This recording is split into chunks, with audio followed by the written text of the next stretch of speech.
आज हम एक बड़े ही अनोखे सफर पर निकलने वाले हैं। ये सफर किसी देश या शहर का नहीं, बल्कि हमारे ही अंदर मौजूद एक जीती जागती, हलचल से भरी दुनिया का है। ये कोई बायोलॉजी की क्लास नहीं है, बल्कि एक खोज है। कभी सोचा है कि हम सब असल में किस चीज से बने हैं? वो क्या है जो हमें जिंदा रखता है, हमें सोचने और महसूस करने की ताकत देता है? तो जवाब है खरबों छोटे छोटे जीते जागते शहर। जी हाँ, हमारे शरीर की हर एक कोशिका अपने आप में एक पूरा शहर है। तो चलिए, आज की इस पड़ताल में हम इसी सूक्ष्म शहर का एक टूर करते हैं। तो ठीक है, किसी भी शहर में घुसने के लिए सबसे पहले कहाँ जाना पड़ता है? जाहिर है, उसके बॉर्डर पर। तो चलिए, दौरे की शुरुआत वहीं से करते हैं। इस बॉर्डर का नाम है कोशिका झिल्ली। इसे आप शहर का एक हाईटेक सिक्योरिटी सिस्टम समझिए। ये चयनात्मक रूप से पारगम्य होती है।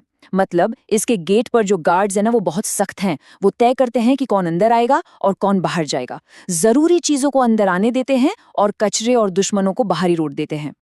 और मजे की बात यह है कि ये बॉर्डर कोई पत्थर की दीवार नहीं है। इसे समझने का सबसे अच्छा तरीका है फ्लूइड मोज़ेक मॉडल। सोचिए, ये दीवार तेल की दो परतों से बनी एक नदी जैसी है, जिसमें प्रोटीन के बड़े बड़े गेट और सेंसर तैर रहे हैं, बिल्कुल एक पेंटिंग की तरह। यही चीज इसे लचीला और गतिशील बनाती है। तो ये बॉर्डर आखिर करता क्या क्या है? सबसे पहले तो ये फाटकों की रखवाली करता है। साथ ही ये शहर को एक ढांचा, एक मैकेनिकल सपोर्ट भी देता है। इतना ही नहीं, ये रिसेप्टर्स के जरिए दूसरे शहरों से बात भी करता है। और हाँ, सारा इंपोर्ट एक्सपोर्ट भी यही संभालता है। ऑल राइट, बॉर्डर सिक्योरिटी से क्लियरेंस मिल गया है। अब शहर के अंदर चलते हैं, देखते हैं कि अंदर कैसी चहल पहल है। बॉर्डर के ठीक अंदर है साइटोप्लाज्म। समझिए, ये शहर का पूरा माहौल है। सड़कें, गलियां, हवा, सब कुछ। ये साइटोसोल नाम के एक जेली जैसे लिक्विड से भरा है, और इसी में शहर की सारी इमारतें, मतलब कि ऑर्गेनेल, तैर रही हैं और अपना अपना काम कर रही हैं। शहर का सारा एक्शन यहीं होता है। आप सोचिए, किसी भी शहर को 24 घंटे चलाने के लिए सबसे जरूरी क्या होता है? बिजली, यानी एनर्जी। तो चलिए सीधा चलते हैं इस शहर के पावर प्लांट में। इस पावर प्लांट का नाम है माइटोकॉन्ड्रिया, और ये नाम तो हम सबने स्कूल में जरूर सुना होगा, कोशिका का पावर हाउस। और ये नाम इसे यूं ही नहीं मिला है। इस पावर प्लांट का स्ट्रक्चर भी बड़ा कमाल का है। देखिए, सबसे बाहर एक दीवार है जिसे बाहरी झिल्ली कहते हैं। फिर उसके अंदर एक और दीवार है जो अंदर की तरफ मुड़ी हुई है। ऐसा इसलिए ताकि एनर्जी बनाने के लिए ज्यादा से ज्यादा जगह मिल सके। और सबसे अंदर इसके कोर में है मैट्रिक्स, जहां सारा असली केमिकल रिएक्शन होता है। तो इसका मेन काम क्या है? इसका सबसे जरूरी काम है एटीपी बनाना। एटीपी, ये वो केमिकल एनर्जी है, वो करेंसी है जिसके बिना शहर में पत्ता भी नहीं हिल सकता। हर काम के लिए यही एनर्जी चाहिए होती है। तो शहर को पावर तो मिल गई। अब उस पावर का इस्तेमाल कहाँ होता है? चलिए शहर के इंडस्ट्रियल एरिया में चलते हैं, जहाँ शहर की मशीनें और बिल्डिंग्स, यानी कि प्रोटीन्स, बनते हैं। यहाँ की फैक्ट्री के सबसे मेहनती कर्मचारी हैं राइबोसोम।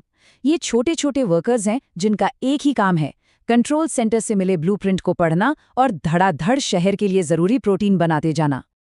तो ये कर्मचारी काम कहाँ करते हैं? ये काम करते हैं एंडोप्लाज्मिक रेटिक्यूलम पर। इसे आप फैक्ट्री का फ्लोर या एक बहुत बड़ा घुमावदार कन्वेयर बेल्ट सिस्टम समझ सकते हैं, जहां सारा जरूरी सामान बनता है और प्रोसेस होता है।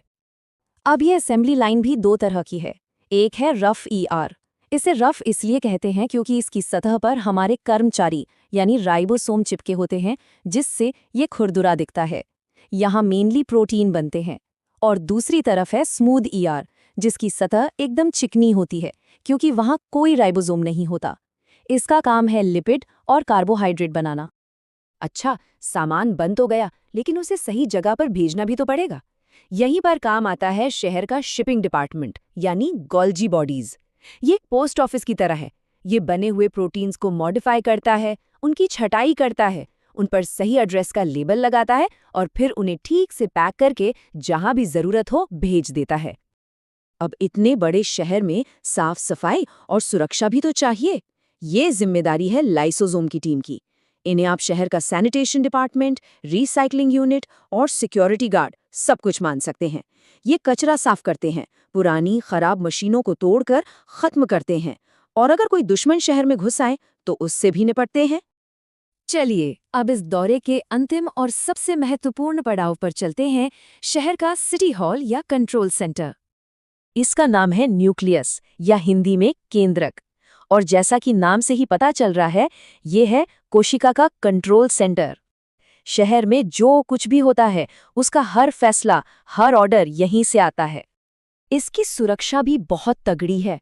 बाहर एक डबल लेयर वाली दीवार है, न्यूक्लियर एनवेलप, जिसमें छोटे छोटे गेट्स हैं।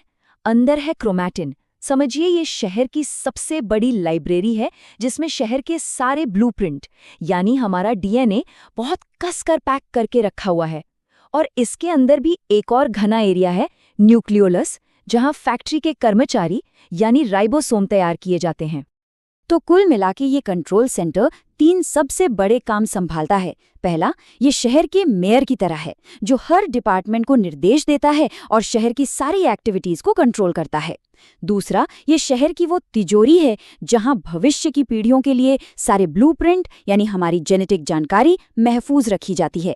और तीसरा, ये शहर को कैसे बढ़ाना है इसकी प्लानिंग भी करता है, मतलब कोशिका का विभाजन और प्रजनन भी यही मैनेज करता है। तो ये थी हमारे अंदर के एक छोटे से शहर की एक झलक। हर एक कोशिका अपने आप में एक कमाल की जटिल दुनिया है। पर अब एक सवाल दिमाग में आता है, अगर एक कोशिका एक शहर है तो एक पूरा जीव वो क्या है? क्या वो एक पूरा देश है या फिर खरबोश शहरों से बना एक पूरा ब्रह्मांड? सोचिएगा जरूर।